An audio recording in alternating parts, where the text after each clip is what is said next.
Warning, this video contains spoilers. If you or your loved one hasn't experienced Azarath, Metreon, or Zinthos, please consult your parental figure. Then immediately scold them upon not enforcing Teen Titans into your childhood. This video does not condone or appreciate people who prefer Starfire over Raven. If you're one of those people, her video might come soon.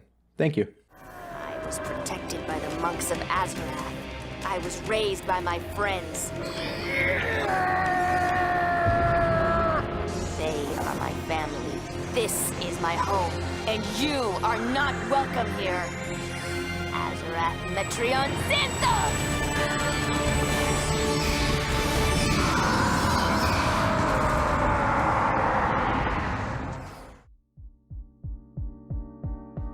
So, unless you've had no childhood or only got PBS as a kid, cause wow, being poor is great, I feel your pain. You know that Raven is one of the coolest characters to ever appear on Cartoon Network. Teen Titans was one of those shows that was way too easy to get lost in. Its world, the plethora of interesting characters, relationship growth, life lessons, kick-ass battle scenes, actual quotable jokes. On my planet, we have a name for those who do such terrible things.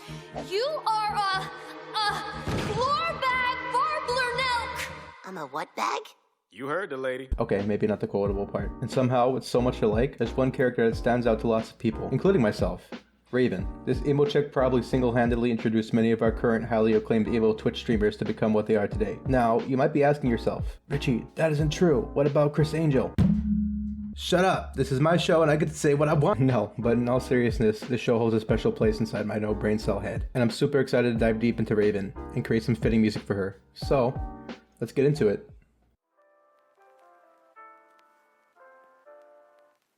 Raven first appeared in 1980, but I don't really care about that, so instead I'm going to talk about 2003, Season 1, Episode 6. Correct me if I'm wrong, but this is the first episode where we really get to see how powerful Raven is. The Titans face off against the baddie named Dr. Light. Robin throws some bad boomies, doesn't work. Beast Boy gets flashed, a la Modern Warfare 2. Starfire tries some green alien boomies, but she activated my trap card, the swords of revealing light. I guess Cyborg does too. But what does Raven do? Afraid of the light? No! No! My suit! What are you doing? Stop! You win! I surrender! What's the matter? Afraid of the dark? I surrender! You guys ever watch that movie Teeth? Okay, but seriously, this shit both intrigued and traumatized me as a kid. Aren't superheroes supposed to be all, I fight for justice, and the dark is bad, I am light? The scene flips that whole mentality on its head. I think that's why so many people enjoy Raven so much. She's sort of an anti-hero in a way. Her powers and mentality suggest that she should be a villain, but she's not. So, why is she like that? Well, friends, you see, at some point in the DC universe, there was this woman named Ariella, who lived in the realm of Azarath. She fell in love with a man named Trigon. They lived happily ever after. Except Trigon was actually a demon, and Orilla only found this out right before being non-consensually gifted a demon baby. PG-13! So, that makes our emo girl a half-demon, half-human hybrid, who grew up in a realm that sits between our reality, Azarath. When Raven was born, it turned all grim and gloomy, and the scent of death was everywhere, blah blah. The only person we need to care about in all this is Azar. She's the big ruler person who took it upon herself to train Raven for Trigon's return. Raven and Azar were the best magical gal pals, until she died. 'Cause she old. Then after some more inner meditation training stuff, she tried to face Trigon. Then realized he's basically Armageddon. So she ran off to find help and eventually met the Teen Titans, yay! So how does all this play into making music? Well, now we know Azarath isn't just a magic word. It's a realm that needs to be represented melodically. A magical utopia turned to ash. That's a whole vibe just by itself, guys. So with that down, let's get into what Raven's main abilities and attributes are. Raven, and I quote, has the power to destroy universes. The animated series never officially nerfed her.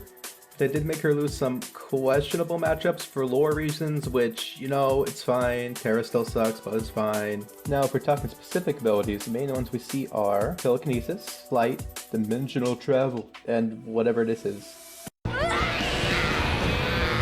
However, the possibilities Raven has with magic are probably endless. In the episode Spellbound, it looks like all she needs to do is look at some books, then la-dee-da, she has the power to destroy universes. Woo! So with that in mind, I feel like sitting here and trying to list every single edgy magic Raven could do is a little pointless. And I'm recording this at 1 AM.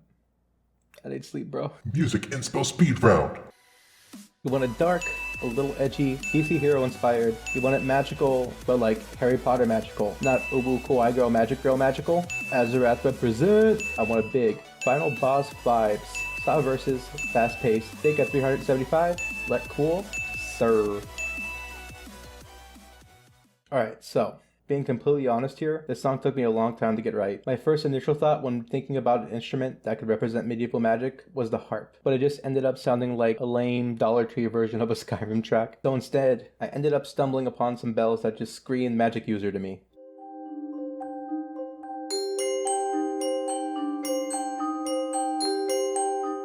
After days of experimenting, we finally had a foundation to build on. Now, to represent Azarath in some way, I decided to go with a very soft choir. Something about this particular sample fit with the otherworldly vibe I was going for.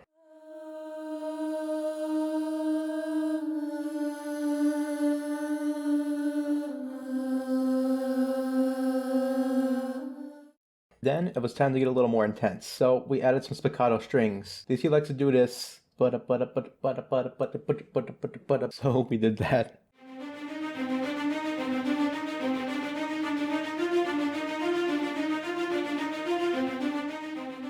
For the chorus, I wanted to keep it simple, but powerful. So we took what we had and built upon it until it sounded like this magic girl was about to end you.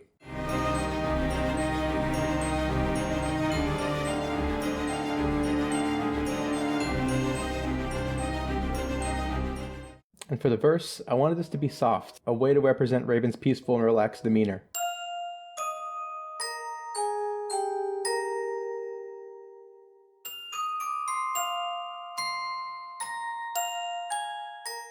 For the rest, I'll let you guys listen yourself. Here's the final track. Thanks for watching.